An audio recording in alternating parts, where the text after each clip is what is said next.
എല്ലാ സുഹൃത്തുക്കൾക്കും Kerala PSC tricks എന്ന യൂട്യൂബ് ചാനലിലേക്ക് സ്വാഗതം. 2024 PSC നടത്തിയ പരീക്ഷകളിലെ പ്രധാനപ്പെട്ട ഭരണഘടനാ ഭാഗത്തെ ചോദ്യങ്ങളും റിലേറ്റഡ് ഫാക്ട്സുമാണ് ഇന്നത്തെ ക്ലാസ്സിൽ നമ്മൾ ഡിസ്കസ് ചെയ്യുന്നത്. നമ്മുടെ ചാനൽ ആദ്യമായിട്ട് കാണുന്ന ആരെങ്കിലും ഉണ്ടെങ്കിൽ ഈ ചാനൽ ഒന്ന് സബ്സ്ക്രൈബ് ചെയ്യുക. ക്ലാസ്സുകളൊക്കെ ഇഷ്ടമാകുന്നുണ്ടെങ്കിൽ തീർച്ചയായും ലൈക്ക് ചെയ്യുകയും ഷെയർ ചെയ്യുകയും കമൻറ്റ് ചെയ്യുകയും ഒക്കെ ചെയ്യുക. ഓക്കെ, ആദ്യത്തെ ക്വസ്റ്റ്യൻ. ഇന്ത്യൻ ഭരണഘടനയിലെ ആമുഖപ്രകാരം ഇന്ത്യ എന്നാൽ താഴെ പറയുന്ന പ്രസ്താവനകളിൽ ശരിയേത്?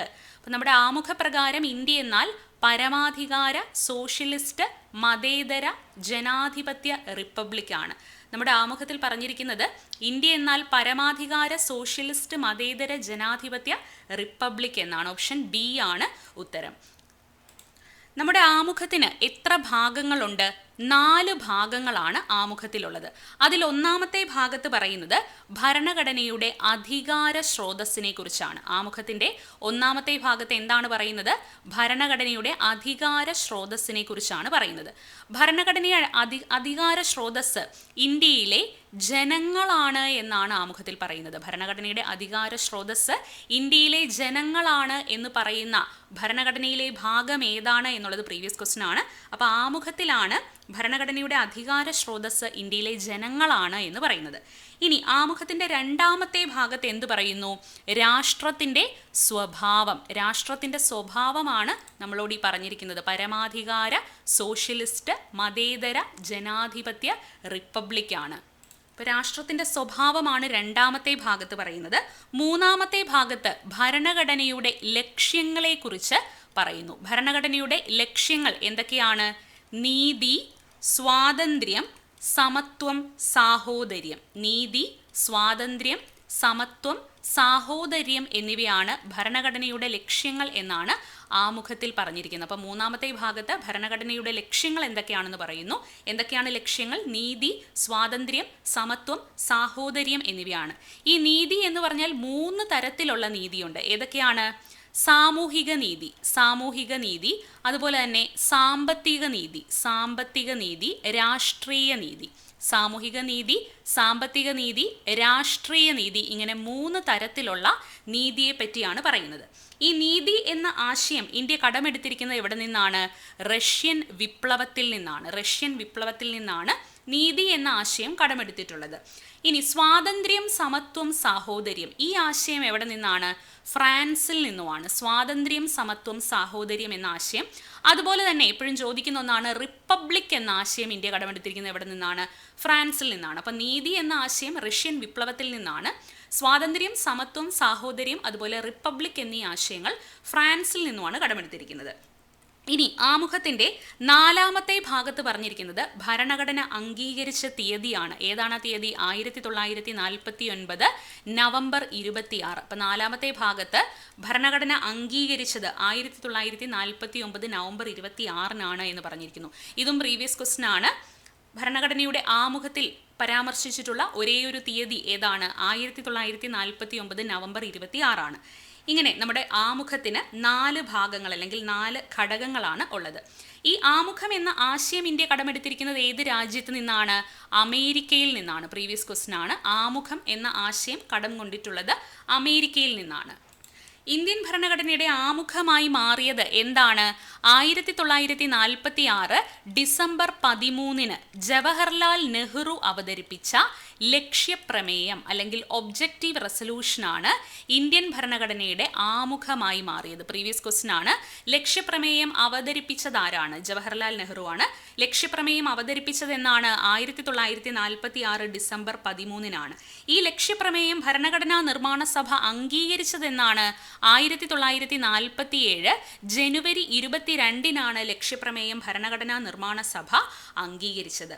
ഇനി നമ്മുടെ ഭരണഘടനയ്ക്ക് ഒരു ആമുഖം വേണമെന്ന ആവശ്യം ആദ്യമായിട്ട് ഉന്നയിച്ച വ്യക്തിയാണ് BN റാവു. നമ്മുടെ ഭരണഘടനയ്ക്ക് ആമുഖം വേണം എന്ന് ആദ്യമായിട്ട് പറഞ്ഞ വ്യക്തി ആരാണ്?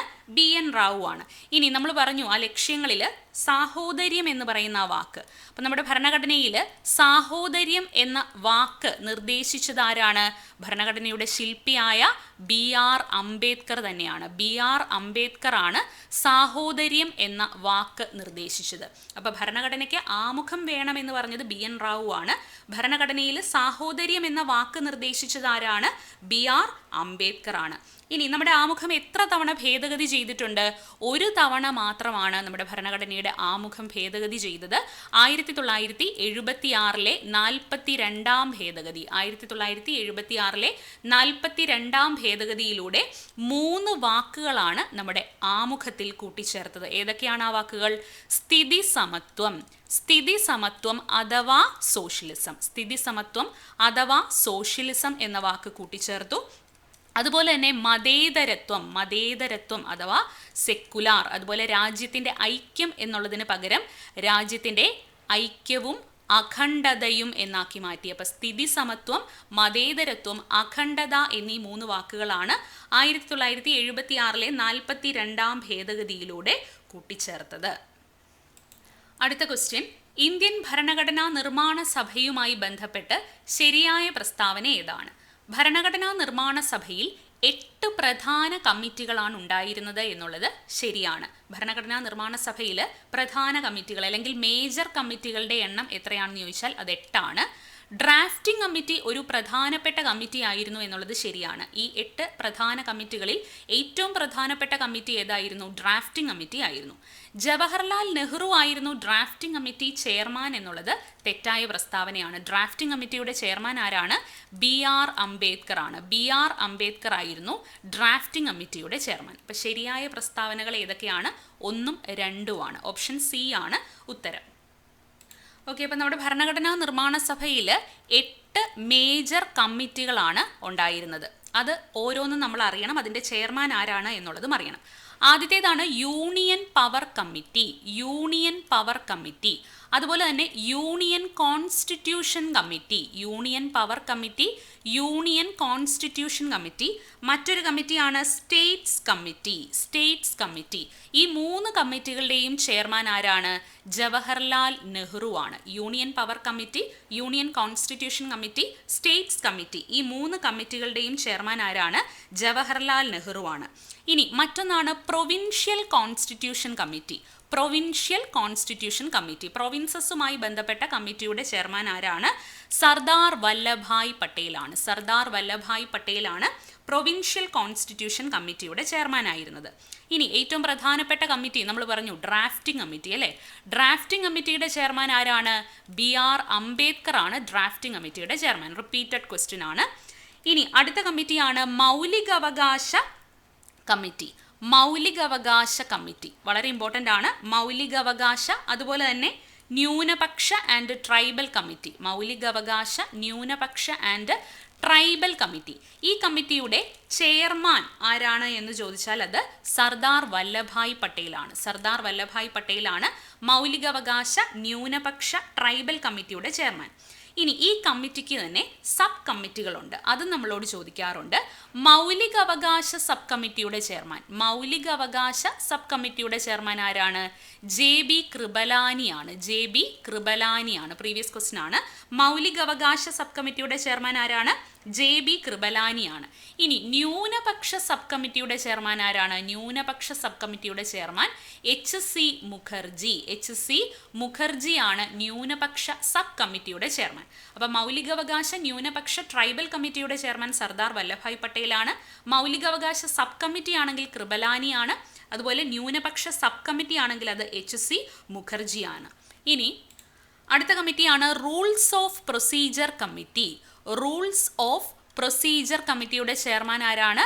ഡോക്ടർ രാജേന്ദ്ര പ്രസാദ് ആണ്. ഡോക്ടർ രാജേന്ദ്ര പ്രസാദ് ആണ് റൂൾസ് ഓഫ് പ്രൊസീജിയർ കമ്മിറ്റിയുടെ ചെയർമാൻ.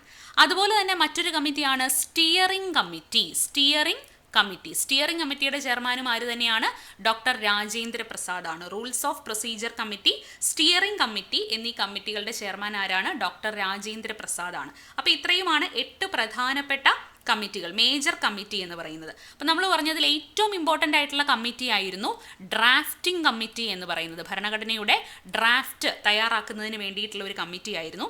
ഈ കമ്മിറ്റി രൂപീകരിച്ചത് എന്നാണ് 1947 ഓഗസ്റ്റ് 29 ഡ്രാഫ്റ്റിംഗ് കമ്മിറ്റി രൂപീകരിച്ചത്. പ്രീവിയസ് ക്വസ്റ്റ്യൻ ആണ്. ഡ്രാഫ്റ്റിംഗ് കമ്മിറ്റിയുടെ ചെയർമാൻ ആരാണ്?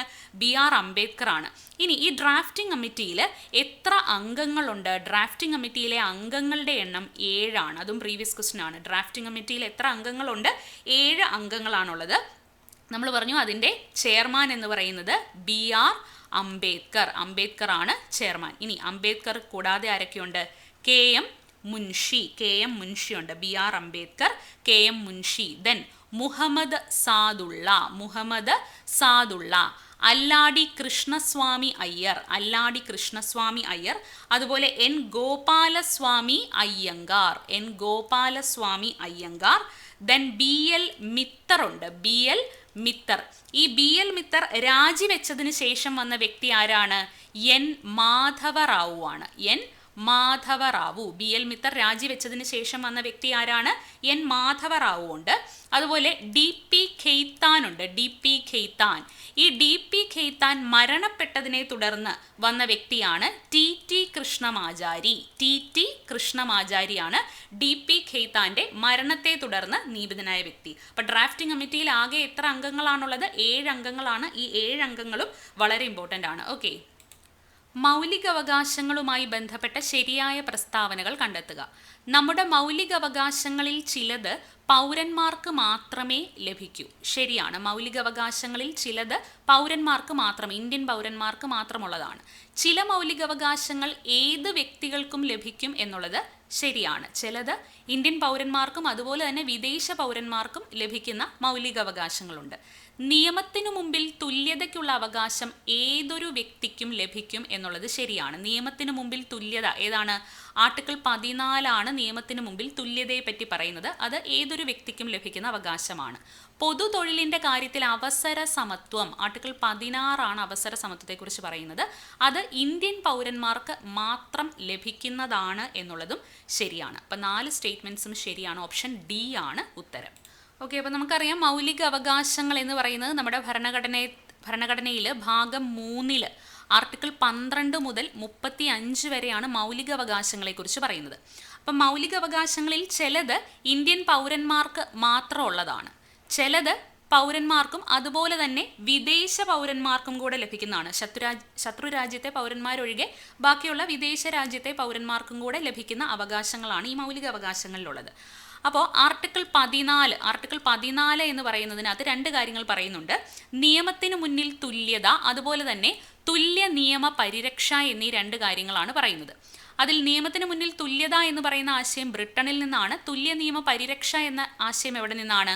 അമേരിക്കയിൽ നിന്നാണ്. അപ്പോൾ ഈ ആർട്ടിക്കിൾ 14 എന്നുള്ളത് ആർക്കൊക്കെ ബാധകമാണ്? ഇന്ത്യൻ പൗരന്മാർക്കും ലഭിക്കും, അതുപോലെ തന്നെ വിദേശ പൗരന്മാർക്കും ലഭിക്കുന്ന ഒന്നാണ് ആർട്ടിക്കിൾ 14 എന്ന് പറയുന്നത്.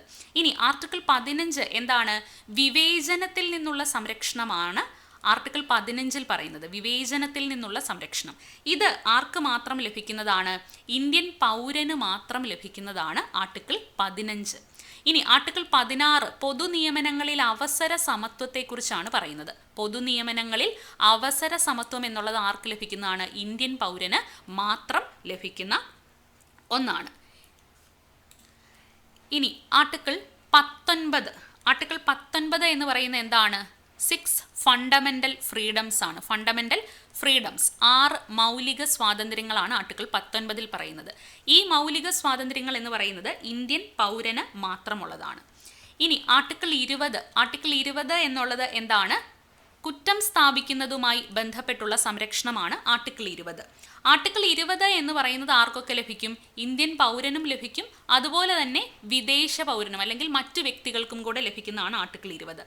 ഇനി ആർട്ടിക്കിൾ 21 എന്ന് പറയുന്നത് എന്താണ്? ജീവിക്കുന്നതിനും വ്യക്തി സ്വാതന്ത്ര്യത്തിനുമുള്ള സംരക്ഷണമാണ് ആർട്ടിക്കിൾ 21. അതും 2 പേർക്കും ലഭിക്കുന്നതാണ്. പൗരന്മാർക്കും അതുപോലെ തന്നെ വിദേശ പൗരന്മാർക്കും അല്ലെങ്കിൽ ഏതൊരു വ്യക്തിക്കും ലഭിക്കുന്നതാണ്. ഇനി ആർട്ടിക്കിൾ 21A എന്താണ്?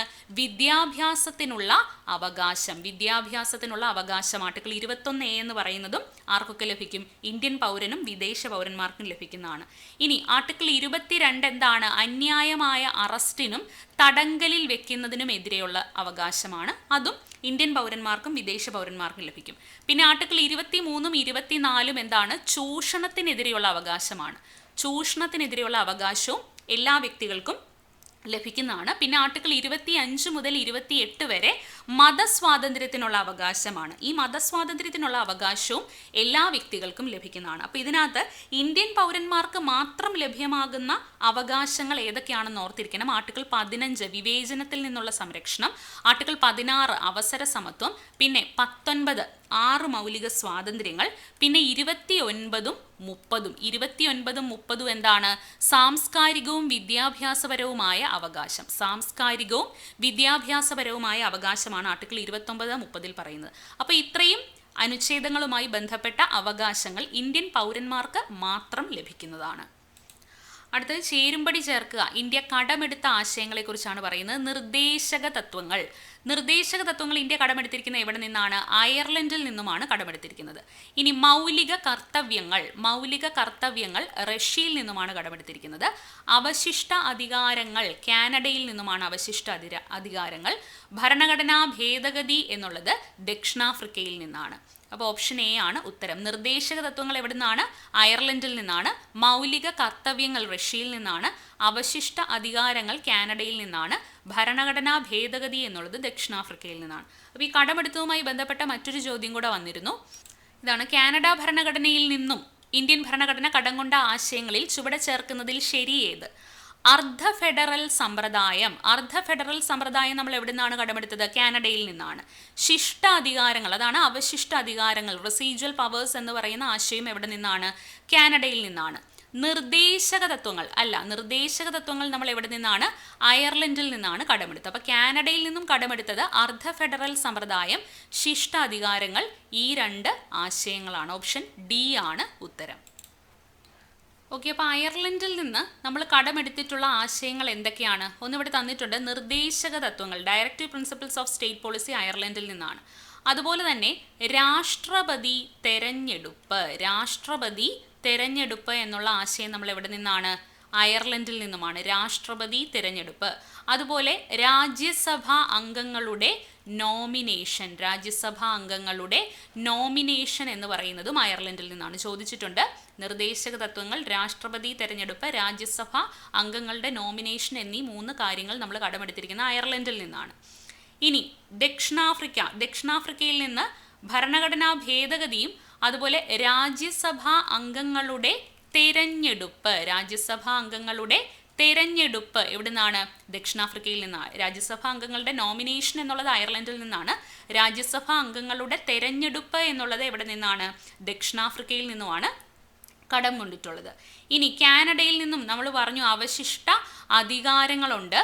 അതുപോലെ തന്നെ നമ്മുടെ സ്റ്റേറ്റ് ലിസ്റ്റും അതുപോലെ യൂണിയൻ ലിസ്റ്റും എവിടെ നിന്നാണ്? കാനഡയിൽ നിന്നുമാണ് കടം കൊണ്ടിട്ടുള്ളത്. സ്റ്റേറ്റ് ലിസ്റ്റ്, യൂണിയൻ ലിസ്റ്റ്, പിന്നെ അർദ്ധ ഫെഡറൽ സമ്പ്രദായം, അവശിഷ്ട അധികാരങ്ങൾ, ഇത്രയും കാനഡയിൽ നിന്നാണ്.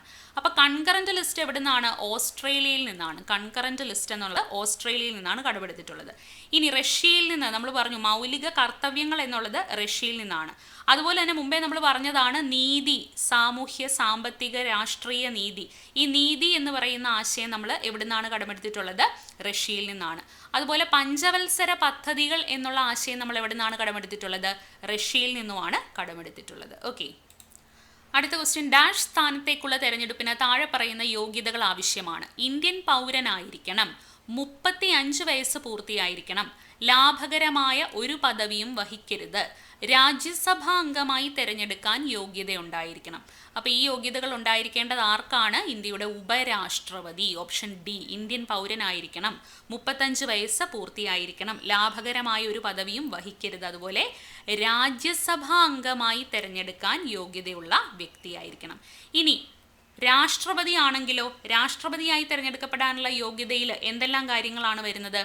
ഇന്ത്യൻ പൗരനായിരിക്കണം, 35 വയസ്സ് പൂർത്തിയായിരിക്കണം, ലാഭകരമായ ഒരു പദവിയും വഹിക്കരുത്, അതുപോലെ ലോക്സഭയിലേക്ക് തെരഞ്ഞെടുക്കപ്പെടുന്നതിനുള്ള യോഗ്യത ഉണ്ടായിരിക്കണം. ലോക്സഭാ അംഗമായി തെരഞ്ഞെടുക്കുന്നതിനുള്ള യോഗ്യത ഉണ്ടായിരിക്കണം എന്ന് വന്നാൽ അതാരാണ്? ഇന്ത്യൻ രാഷ്ട്രപതിയാണ്. ഓക്കെ, ഇനി പുസ്തകങ്ങളും അവരുടെ രചയിതാക്കളുമാണ് തന്നിട്ടുള്ളത്. The power of the prime minister Humphrey Berkeley, നിയമങ്ങളുടെ അന്തസ്സത്ത സ്പിരിറ്റ് ഓഫ് ലോസ് മൊണ്ടസ്ക്യൂ ആണ്. India 2020 doctor APJ Abdul Kalam. My truth ആരുടെയാണ്? ഇന്ദിരാഗാന്ധിയുടെയാണ്. അപ്പോൾ the power of the prime minister Humphrey Berkeley, spirit of laws Montesquieu, India 2020 doctor APJ Abdul Kalam, my truth ഇന്ദിരാഗാന്ധി. Option B ആണ് ഉത്തരം. Doctor APJ Abdul കലാമിൻ്റെ പ്രധാനപ്പെട്ട കൃതികൾ നമ്മളോട് എപ്പോഴും ചോദിക്കുന്ന ഒന്നാണ് വിങ്സ് ഓഫ് ഫയർ എന്നുള്ളത്, അഗ്നിച്ചിറകുകൾ, അദ്ദേഹത്തിൻ്റെ ആത്മകഥ വിങ്സ് ഓഫ് ഫയർ. മറ്റൊന്നാണ് ഇഗ്നൈറ്റഡ് മൈൻഡ്സും ചോദിച്ചിട്ടുണ്ട്. Wings of fire, ignited minds. അതുപോലെ മറ്റൊന്നാണ് inspiring thoughts, wings of fire, ignited minds, inspiring thoughts. പിന്നെ ഇൻഡോമിറ്റബിൾ സ്പിരിറ്റ് എന്നുള്ളത് ഡോക്ടർ APJ അബ്ദുൽ കലാമിൻ്റെയാണ്. ല്യൂമിനസ് സ്പാർക്സ് ഇതെല്ലാം ആരുടെയാണ്? ഡോക്ടർ APJ അബ്ദുൽ കലാമിൻ്റെയാണ്. പിന്നെ നമ്മുടെ ഓപ്ഷനിൽ തന്നിട്ടുള്ള India 2020, wings of fire, ignited minds, inspiring thoughts, indomitable spirit, luminous sparks എന്നീ കൃതികൾ ഇതെല്ലാം ആരുടെയാണ്? ഡോക്ടർ APJ അബ്ദുൽ കലാമിൻ്റേതാണ്. ഇനി നമ്മളോട് എപ്പോഴും ചോദിക്കുന്ന ഒരു പുസ്തകമുണ്ട്, ഇന്ത്യ ഡിവൈഡഡ് ആരുടെയാണ്? ഡോക്ടർ രാജേന്ദ്ര പ്രസാദിൻ്റെയാണ് ഇന്ത്യ ഡിവൈഡഡ് എന്നുള്ളത്. ഡിസ്കവറി ഓഫ് ഇന്ത്യ ആരുടെയാണ്? അതും ഒരു റിപ്പീറ്റഡ് ക്വസ്റ്റ്യൻ ആണ്. ഡിസ്കവറി ഓഫ് ഇന്ത്യ എന്നുള്ളത് ജവഹർലാൽ നെഹ്റുവിൻ്റെയാണ്. India divided doctor Rajendra Prasad, discovery of India എന്നുള്ളത് ജവഹർലാൽ നെഹ്റുവിൻ്റെയാണ്. ഇനി മൈ ലൈഫ് ആൻഡ് ടൈംസ്, അതുപോലെ തന്നെ voice of conscience previous question ആണ്. My life and times, voice of conscience ഇത് രണ്ടും ആരുടെയാണ്? VV ഗിരിയുടെയാണ്. ഇനി മൈ പ്രസിഡൻഷ്യൽ ഇയേഴ്സ് എന്നുള്ളത് ആരുടെയാണ്? R വെങ്കിട്ടരാമൻ്റെയാണ് മൈ പ്രസിഡൻഷ്യൽ ഇയേഴ്സ് എന്നുള്ളത്. ഇനി ടർബുലന്റ് ഇയേഴ്സ് ആരുടെയാണ്? അതൊരു പ്രീവിയസ് ക്വസ്റ്റ്യൻ ആണ്. ടർബുലന്റ് ഇയേഴ്സ് എന്നുള്ളത് പ്രണബ് കുമാർ മുഖർജിയുടെയാണ് ടർബുലന്റ് ഇയേഴ്സ്. അപ്പോൾ മൈ പ്രസിഡൻഷ്യൽ ഇയേഴ്സ് എന്നുള്ളത് R വെങ്കിട്ടരാമൻ്റെയാണ്, ടർബുലന്റ് ഇയേഴ്സ് എന്നുള്ളത് പ്രണബ് മുഖർജിയുടെയാണ്. ഇനി horizons of Indian education previous question ആണ്. ഹൊറൈസൺസ് ഓഫ് ഇന്ത്യൻ എഡ്യൂക്കേഷൻ എന്നുള്ളതും എമിനന്റ് ഇന്ത്യൻസ് എന്നുള്ളതും ആരുടെയാണ്?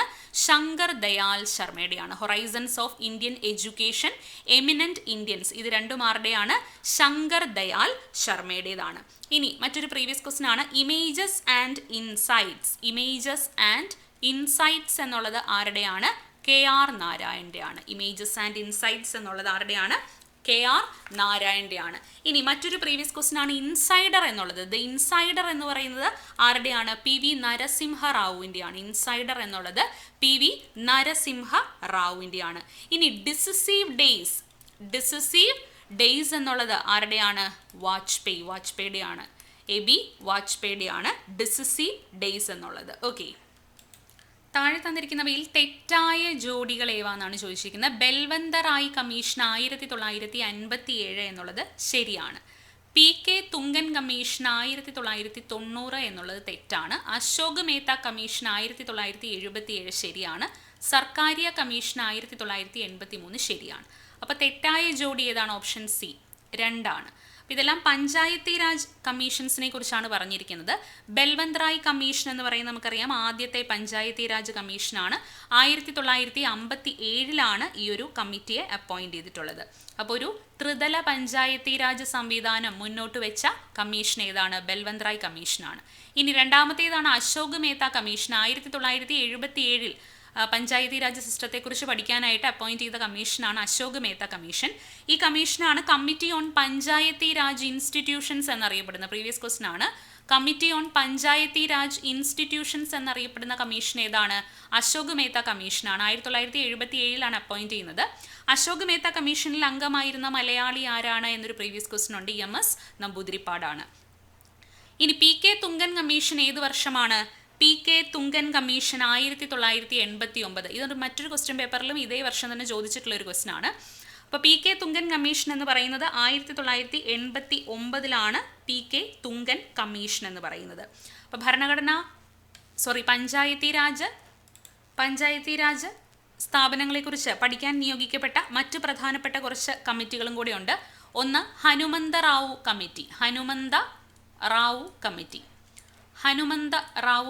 ഏത് വർഷമാണ്? 1984. ഹനുമന്ത റാവു കമ്മിറ്റി 1984 ഡിസ്ട്രിക്ട് പ്ലാനിങ്ങിനെ കുറിച്ചാണ് പ്രപ്പോസ് ചെയ്തത്. ഇനി ചോദിച്ചിട്ടുള്ള ഒന്നാണ് GVK Rao committee. GVK Rao committee 1985 appoint ചെയ്ത കമ്മിറ്റിയാണ്. അത് പ്രീവിയസ് ക്വസ്റ്റ്യൻ ആണ്. ഇനി LM സിംഗ്വി കമ്മിറ്റിയും പ്രീവിയസ് ക്വസ്റ്റ്യൻ ആണ്. LM സിംഗ്വി കമ്മിറ്റി ഏത് വർഷമാണ്? 1986. GVK Rao committee 1985. LM Singhvi committee 1986. Okay, ഇത്രയും കമ്മിറ്റീസ് ഇതുമായി ബന്ധപ്പെട്ട് ഇമ്പോർട്ടൻ്റ് ആണ്. അതുപോലെ സർക്കാരിയ കമ്മീഷൻ, സെൻട്രൽ സ്റ്റേറ്റ് റിലേഷൻസിനെ കുറിച്ച് പഠിക്കാനായിട്ട് അപ്പോയിന്റ് ചെയ്ത കമ്മീഷൻ ഏതാണ് എന്നുള്ളതും പ്രീവിയസ് ക്വസ്റ്റ്യൻ ആണ്. 1983 അപ്പോയിന്റ് ചെയ്തത്. അടുത്ത ക്വസ്റ്റ്യൻ, ഇന്ത്യൻ ഭരണഘടനയുടെ 73 74 ഭേദഗതികളുടെ അനന്തരഫലങ്ങളിൽ പെടാത്തതേത്? സംസ്ഥാന തെരഞ്ഞെടുപ്പ് കമ്മീഷന്റെ രൂപീകരണം, 10ാം പട്ടിക, 11ാം പട്ടിക, 12ാം പട്ടിക. ഇതിലേതാണ് 73 74 ഭേദഗതികളുടെ അനന്തരഫലങ്ങളിൽ പെടാത്തത്? 10ാം പട്ടികയാണ്. ഓപ്ഷൻ ബി ആണ് ഉത്തരം. അപ്പോൾ 10ാം പട്ടിക എന്ന് പറയുന്നത് 52ാം ഭേദഗതിയുമായി ബന്ധപ്പെട്ടതാണ് അല്ലേ? 52ാം ഭേദഗതിയിലൂടെ കൂട്ടിച്ചേർക്കപ്പെട്ടതാണ് 10ാം പട്ടിക എന്നുള്ളത്. 52ാം ഭേദഗതിയിലൂടെ കൂട്ടിച്ചേർത്താണ്. എന്തുമായി ബന്ധപ്പെട്ടിരിക്കുന്നു? ആൻറ്റി ഡിഫെക്ഷൻ, കൂറുമാറ്റ നിരോധന നിയമവുമായി ബന്ധപ്പെട്ടതാണ് 10ാം പട്ടിക എന്നുള്ളത്. നമ്മുടെ സംസ്ഥാന തെരഞ്ഞെടുപ്പ് കമ്മീഷന്റെ രൂപീകരണം, 11ാം പട്ടിക, 12ാം പട്ടിക, ഇത് മൂന്നും 73 74 ഭേദഗതികളുമായി ബന്ധപ്പെട്ടതാണ്. 73ാം ഭേദഗതി എന്നാണ് നിലവിൽ വന്നത്? 1993 ഏപ്രിൽ 24 73ാം ഭേദഗതി നിലവിൽ വന്നത്. അപ്പോൾ ഈ ഭേദഗതിയിലൂടെ കൂട്ടിച്ചേർക്കപ്പെട്ട ഭരണഘടനയിലെ ഭാഗം ഏതാണ് എന്ന് ചോദിച്ചാൽ ഭാഗം 9. പട്ടിക ഏതാണ് എന്ന് ചോദിച്ചാൽ പട്ടിക 11. ഓക്കെ, അപ്പോൾ 73ാം ഭേദഗതിയിലൂടെ ഭരണഘടനയിൽ കൂട്ടിച്ചേർക്കപ്പെട്ട ഭാഗം 9. പട്ടിക ഏതാണ്? പട്ടിക 11. അപ്പോൾ ഭാഗം 9 ഉൾപ്പെടുന്ന അനുച്ഛേദങ്ങൾ ഏതൊക്കെയാണെന്ന് ഓർത്തിരിക്കുക. അനുച്ഛേദം 243 മുതൽ 243 O വരെയാണ്. 243 മുതൽ 243 O വരെ 16 അനുച്ഛേദങ്ങളാണ് ഇതിനകത്ത് ഉൾപ്പെടുത്തിയിട്ടുള്ളത്. ഇനി 74ാം ഭേദഗതി. ഈ 74ാം ഭേദഗതി നിലവിൽ വന്നത് 1993 ജൂൺ 1. 1993 ജൂൺ 1 74ാം ഭേദഗതി നിലവിൽ വന്നത്. ഈ 74ാം ഭേദഗതിയിലൂടെ കൂട്ടിച്ചേർക്കപ്പെട്ട ഭാഗം ഏതാണ്? ഭാഗം 9A ആണ്. ഭാഗം 9A ആണ്. പട്ടിക ഏതാണ്? പട്ടിക 12 12ാം പട്ടികയാണ്. അപ്പോൾ 74ാം ഭേദഗതിയിലൂടെ ഭാഗം 9A അതുപോലെ പട്ടിക 12 കൂട്ടിച്ചേർത്ത്. അപ്പോൾ ഇതിനകത്ത് ഉൾപ്പെടുന്ന അനുച്ഛേദങ്ങൾ 243P മുതൽ 243Z G വരെയാണ് ഈ ഭാഗം 9A കൂട്ടിച്ചേർത്തത്.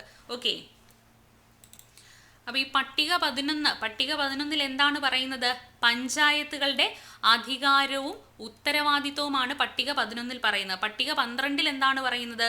മുനിസിപ്പാലിറ്റികളുടെ അധികാരത്തെക്കുറിച്ചും ഉത്തരവാദിത്വത്തെക്കുറിച്ചുമാണ് പട്ടിക 12 പറയുന്നത്. അതുപോലെ തന്നെ ഭാഗം 9 എന്താണ് പറയുന്നത്? പഞ്ചായത്തുകളെ കുറിച്ച് പറയുന്നു. അതുപോലെ ഭാഗം 9A എന്താണ് പറയുന്നത്? മുനിസിപ്പാലിറ്റികളെ കുറിച്ചാണ് ഭാഗം 9A പറയുന്നത്.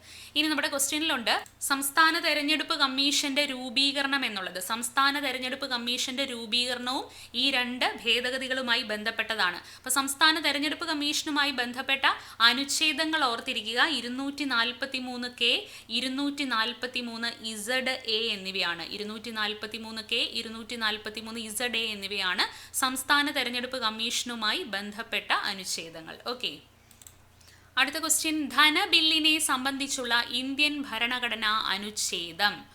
ഓപ്ഷൻ എ 109 അപ്പോൾ നമ്മൾ പഠിച്ചിട്ടുണ്ട് ആർട്ടിക്കിൾ 110 മണി ബില്ലുമായി ബന്ധപ്പെട്ട അനുച്ഛേദം ആർട്ടിക്കിൾ 110 എന്ന് നമ്മൾ പഠിച്ചിട്ടുണ്ട്. അപ്പോൾ ഇതിനകത്ത് ഈ ധനബില്ലിൻ്റെ നിർവചനം അല്ലെങ്കിൽ ഡെഫിനിഷനാണ് ആർട്ടിക്കിൾ 110 കൊടുത്തിട്ടുള്ളത്. ആർട്ടിക്കിൾ 109 എന്താണ് പറയുന്നത്? ഈ മണി ബില്ലുമായി ബന്ധപ്പെട്ട സ്പെഷ്യൽ പ്രൊസീജിയറിനെ കുറിച്ചാണ് ആർട്ടിക്കിൾ 109 പറയുന്നത്. നമ്മൾ പഠിച്ചിട്ടുണ്ട് മണി ബിൽ എന്ന് പറയുന്നത് ലോക്സഭയിലാണ് അവതരിപ്പിക്കുന്നത്, അത് രാജ്യസഭയിൽ ഇൻട്രൊഡ്യൂസ് ചെയ്യാൻ പാടില്ല എന്നൊരു കാര്യം. അപ്പോൾ അതൊക്കെ ഇൻക്ലൂഡ് ചെയ്തിരിക്കുന്നത് ഈ ആർട്ടിക്കിൾ 109 അപ്പോൾ മണി ബില്ലിന്റെ ഡെഫിനിഷൻ ആർട്ടിക്കിൾ 110 മണി ബില്ലുമായി ബന്ധപ്പെട്ട സ്പെഷ്യൽ പ്രൊസീജിയർ പ്രത്യേക നടപടി ക്രമങ്ങളെക്കുറിച്ച് പരാമർശിക്കുന്ന അനുച്ഛേദമാണ് അനുച്ഛേദം 109. ഇനി അടുത്ത ക്വസ്റ്റ്യൻ, താഴെ കൊടുത്തതിൽ കൺകറന്റ് ലിസ്റ്റിൽ ഉൾപ്പെടുന്നത് പൊതുജനാരോഗ്യം ഏത് ലിസ്റ്റിലാണ്? സ്റ്റേറ്റ് ലിസ്റ്റിലാണ് ഉൾപ്പെടുന്നത്. മായം ചേർക്കൽ കൺകറന്റ് ലിസ്റ്റാണ്. തൊഴിൽ സംഘടനകൾ എന്തിലാണ്? കൺകറന്റ് ലിസ്റ്റിലാണ്. വ്യാപാരവും വാണിജ്യവും സംസ്ഥാനങ്ങൾക്കുള്ളിലെ വ്യാപാരവും വാണിജ്യവും ആണെങ്കിൽ അത് സ്റ്റേറ്റ് ലിസ്റ്റിൽ ഉൾപ്പെടും. ഇനി സംസ്ഥാനങ്ങൾ തമ്മിലുള്ള വ്യാപാരമാണെങ്കിൽ അത് എവിടെ വരും? യൂണിയൻ ലിസ്റ്റിലാണ് വരുന്നത്. അപ്പം മായം ചേർക്കൽ തൊഴിൽ 2ഉം 3ഉമാണ് കൺകറന്റ് ലിസ്റ്റിനകത്ത് വരുന്നത്. അപ്പോൾ കൺകറന്റ് ലിസ്റ്റ് എന്ന് പറഞ്ഞാൽ ഇതുമായി ബന്ധപ്പെട്ട ഇതിലെ വിഷയങ്ങളുമായി ബന്ധപ്പെട്ട നിയമനിർമ്മാണം നടത്താൻ കേന്ദ്ര ഗവൺമെന്റിനും സംസ്ഥാന ഗവൺമെന്റിനും അധികാരം ഉണ്ടായിരിക്കുന്ന വിഷയങ്ങളാണ് ഈ കൺകറന്റ് ലിസ്റ്റിനകത്ത് വരുന്നത്. അപ്പോൾ അതിനകത്ത് പ്രധാനമായിട്ടും വരുന്നത് എന്തൊക്കെയാണ്? എപ്പോഴും ചോദിക്കാറുള്ള ഒന്നാണ് വൈദ്യുതി എന്ന് പറയുന്നത് എന്തിലാണ്? കൺകറന്റ് ലിസ്റ്റിലാണ് വരുന്നത്. ഇനി വിവാഹം, അതുപോലെ തന്നെ വിവാഹവും വിവാഹമോചനവും എന്തിലാണ് വരുന്നത്? കൺകറന്റ് ലിസ്റ്റിലാണ് വരുന്നത്. സാമ്പത്തിക ആസൂത്രണം എന്നുള്ളത് കൺകറന്റ് ലിസ്റ്റിലാണ് വരുന്നത്. ദത്തെടുക്കലും പിന്തുടർച്ചയും എന്തിൽ വരുന്നു? കൺകറന്റ് ലിസ്റ്റിലാണ് വരുന്നത്. പിന്നെ പത്രങ്ങൾ, പുസ്തകങ്ങൾ, അച്ചടിശാല ഇതെല്ലാം എന്തിൽ വരുന്നു? കൺകറന്റ് ലിസ്റ്റിനകത്താണ് വരുന്നത്. ഇനി ക്രിമിനൽ നിയമങ്ങളും ക്രിമിനൽ നടപടിക്രമങ്ങളും വരുന്നത് എന്തിലാണ്? കൺകറന്റ് ലിസ്റ്റിലാണ് വരുന്നത്. ക്രിമിനൽ നിയമങ്ങൾ, ക്രിമിനൽ നടപടിക്രമങ്ങൾ എന്നിവ കൺകറന്റ് ലിസ്റ്റിനകത്താണ് വരുന്നത്. അതുപോലെ തന്നെ കൃഷിഭൂമി ഒഴികെയുള്ള സ്വത്തുക്കളുടെ കൈമാറ്റം എന്ന് പറയുന്നതും എന്തിൽ വരുന്നു?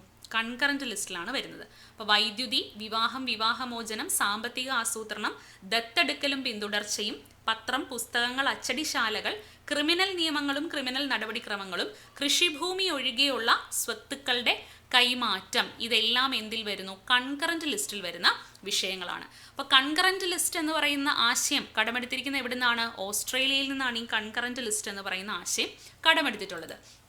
ഇനി നമുക്കറിയാം നമ്മുടെ 1976 42ാം ഭരണഘടനാ ഭേദഗതിയിലൂടെ നമ്മുടെ സ്റ്റേറ്റ് ലിസ്റ്റിലുണ്ടായിരുന്ന 5 വിഷയങ്ങളെ എങ്ങോട്ടേക്ക് മാറ്റി? കൺകറന്റ് ലിസ്റ്റിലേക്ക് മാറ്റി. 1976 42ാം ഭേദഗതിയിലൂടെ സ്റ്റേറ്റ് ലിസ്റ്റിൽ നിന്നും 5 വിഷയങ്ങൾ കൺകറന്റ് ലിസ്റ്റിലേക്ക് മാറ്റി. ആ 5 വിഷയങ്ങൾ ഏതൊക്കെയാണ് എന്നും കൂടെ ഓർത്തിരിക്കുക. ഒന്ന് വിദ്യാഭ്യാസം, അതുപോലെ തന്നെ രണ്ടാമത്തേത് വനം, വനം, അളവ് തൂക്കം, വനം, അളവ് തൂക്കം. പിന്നെന്താണ്? വന്യജീവികളുടെയും പക്ഷികളുടെയും സംരക്ഷണം. പിന്നെ സുപ്രീം കോടതി, ഹൈക്കോടതി ഒഴികെയുള്ള നീതിന്യായ ഭരണം. ഇത്രയും കാര്യങ്ങളാണ് അന്ന് കൺകറന്റ് ലിസ്റ്റിലേക്ക് മാറ്റിയത്. എപ്പോഴും ചോദിക്കുന്നതാണ് ഏതൊക്കെയാണ്? വിദ്യാഭ്യാസം, വനം, അളവ് തൂക്കം, വന്യജീവികളുടെയും പക്ഷികളുടെയും സംരക്ഷണം, സുപ്രീം കോടതിയും ഹൈക്കോടതിയും ഒഴികെയുള്ള നീതിന്യായ ഭരണം. ഈ 5 വിഷയങ്ങളെയാണ് കൺകറന്റ് ലിസ്റ്റിലേക്ക് മാറ്റിയത്. ഓക്കെ, അപ്പോൾ ഇത്രയും കാര്യങ്ങളാണ് ഇന്നത്തെ ക്ലാസ്സിൽ ഡിസ്കസ് ചെയ്യാനുള്ളത്. അടുത്ത ക്ലാസ്സിൽ വീണ്ടും കാണുന്നത് വരെ എല്ലാവർക്കും താങ്ക്